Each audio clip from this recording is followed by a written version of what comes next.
Pendidikan PAUD di Norwegia.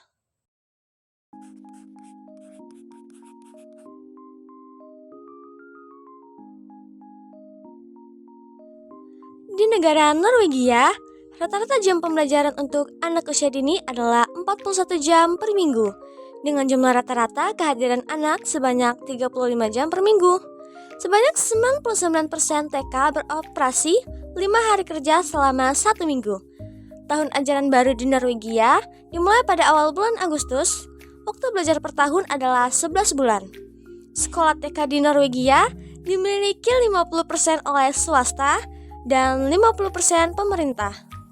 Dalam sebuah kelas, guru TK Norwegia akan bertanggung jawab pada 3 orang anak berusia 1 sampai dengan 3 tahun, 5 sampai 6 anak untuk siswa yang berusia 3 tahun ke atas.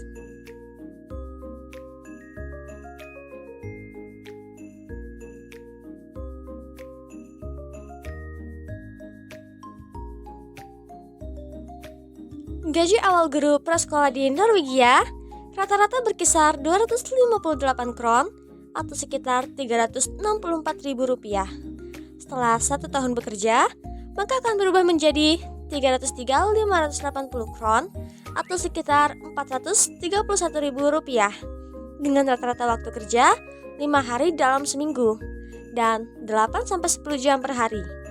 Taman kanak-kanak bukan termasuk pendidikan wajib, sehingga orang tua harus membayar biaya-biaya pendidikan.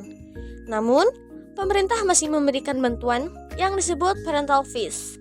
Parental fees ini berlaku ketika orang tua menyekolahkan anak kedua dan selanjutnya ke taman kanak-kanak.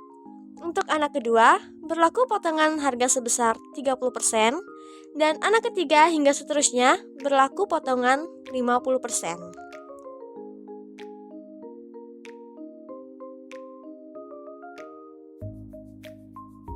Pemerintah negara Norwegia membuat kurikulum khusus untuk pendidikan prasekolah bagi suku Sami.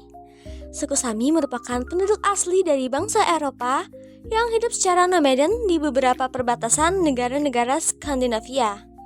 Suku Sami diberikan keleluasaan untuk menggunakan bahasa mereka dalam menerima pendidikan di sekolahnya. Ini merupakan bentuk kurikulum paralel yang dirancang oleh Kementerian Pendidikan Norwegia bersama dengan Sameting, yaitu anggota parlemen yang berasal dari suku Sami. Pendidikan usia dini di Norwegia lebih menekankan pada program pelajaran yang berbasis permainan, di mana fokus perhatian dititik beratkan pada kemampuan bersosialisasi dan pembelajaran yang menyenangkan. Terdapat 7 area pembelajaran yang difokuskan dalam pendidikan di taman kanak-kanak ini, yaitu komunikasi, yang terdiri dari bahasa dan tulisan, tubuh, yaitu olahraga dan kesehatan, seni, kebudayaan dan kreativitas, alam, lingkungan dan teknologi, etika, agama dan filosofi, komunitas lokal dan masyarakat sekitar, dan yang terakhir ada angka, bentuk, dan ruang. Selama belajar, anak-anak cenderung berada di luar kelas. Mereka diajak untuk belajar secara tidak langsung mengenai cuaca dan perubahan keadaan alam.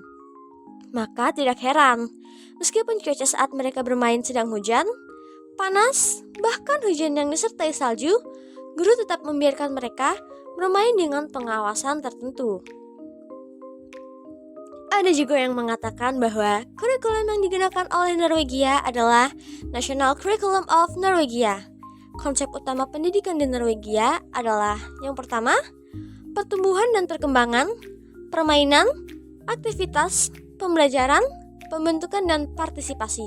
Dan yang kedua, anak dibiasakan untuk menghargai satu sama lain dan lingkungan sekitar, memiliki kebiasaan intelektual, berdonasi, dan hal-hal yang berhubungan dengan hak asasi manusia.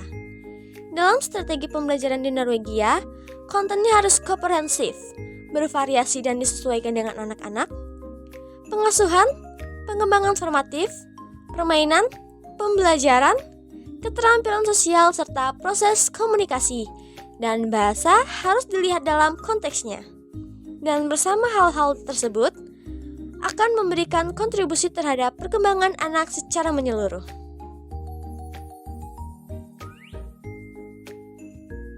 Norwegia adalah negara dengan perlakuan yang sangat baik untuk ABK dari TK sampai dengan kuliah. Bahkan sampai ke dunia kerja, mereka diperlakukan dengan baik dan tidak dibedakan karena ABK juga memiliki hal yang sama. Murid dengan kebutuhan khusus mendapat fasilitas dari negara seperti peralatan bantu yang mungkin diperlukan oleh ABK, mendapatkan pendampingan pedagogik atau salah satu guru pendidik khusus untuk anak ABK, dan pendamping ini akan mengikuti kemanapun ABK tersebut pergi dan tidak membiarkannya sendiri. Jika ABK memerlukan terapi, biaya, transportasi, dan terapi ditanggung oleh negara.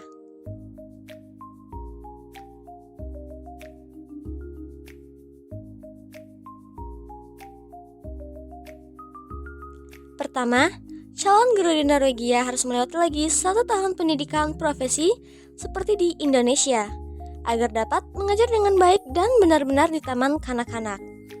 Kedua, pada situasi normal, dalam kelas ada 1 guru dan 2 asisten. Hal ini bertujuan agar kompetensi guru dan kegiatan pembelajaran dapat berjalan dengan baik dan kondusif di dalam kelas.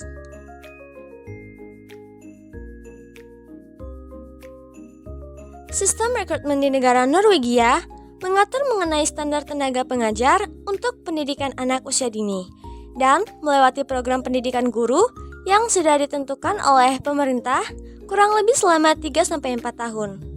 Selama menempuh pendidikan guru tersebut, terdapat ketentuan bahwa minimal 50% dari waktu kuliah harus melakukan praktek pemagangan di taman kanak-kanak. Guru pendidikan anak usia dini diawali dengan pelatihan interface, yaitu berupa penyediaan ruang untuk membaca di tiap sekolah. Seiring dengan dilaksanakannya langkah peningkatan mutu pengetahuan sebagai program pengembangan sekolah, dengan begitu diharapkan adanya peningkatan kualitas dalam proses belajar mengajar di sekolah. Maka, pada tahun 2009 hingga sekarang, dilakukan langkah peningkatan lingkungan yang baik bagi siswa dan guru. Disusul dengan adanya penilaian untuk pemrosesan pembelajaran tersebut. Bersamaan dengan pelatihan interface, Norwegia merencanakan reformasi peningkatan mutu pengetahuan yang menyeluruh pada konten pembelajaran, struktur dan organisasi sekolah yang berlangsung sejak 2005 sampai dengan 2008. Sejalan dengan reformasi tersebut, program pengembangan kompetensi untuk guru kejuruan pada tahun 2015 dan kompetensi untuk kualitas pada tahun 2016 sampai 2025 dilaksanakan. Untuk program yang terakhir, pada tahun 2017 diperkenalkan model pengembangan kompetensi baru. Karena Norwegia masih memiliki guru-guru yang belum memenuhi syarat formal, maka mereka harus sudah mengambil sekolah kelanjutan sebelum tahun 2025. Pemilik sekolah selaku dari penanggung jawab pengembangan kemampuan profesional di daerah bertugas memastikan sekolahnya sudah memenuhi standar kualitas. Bukan hanya itu, sekolah juga harus memiliki guru-guru yang sudah memenuhi kualifikasi.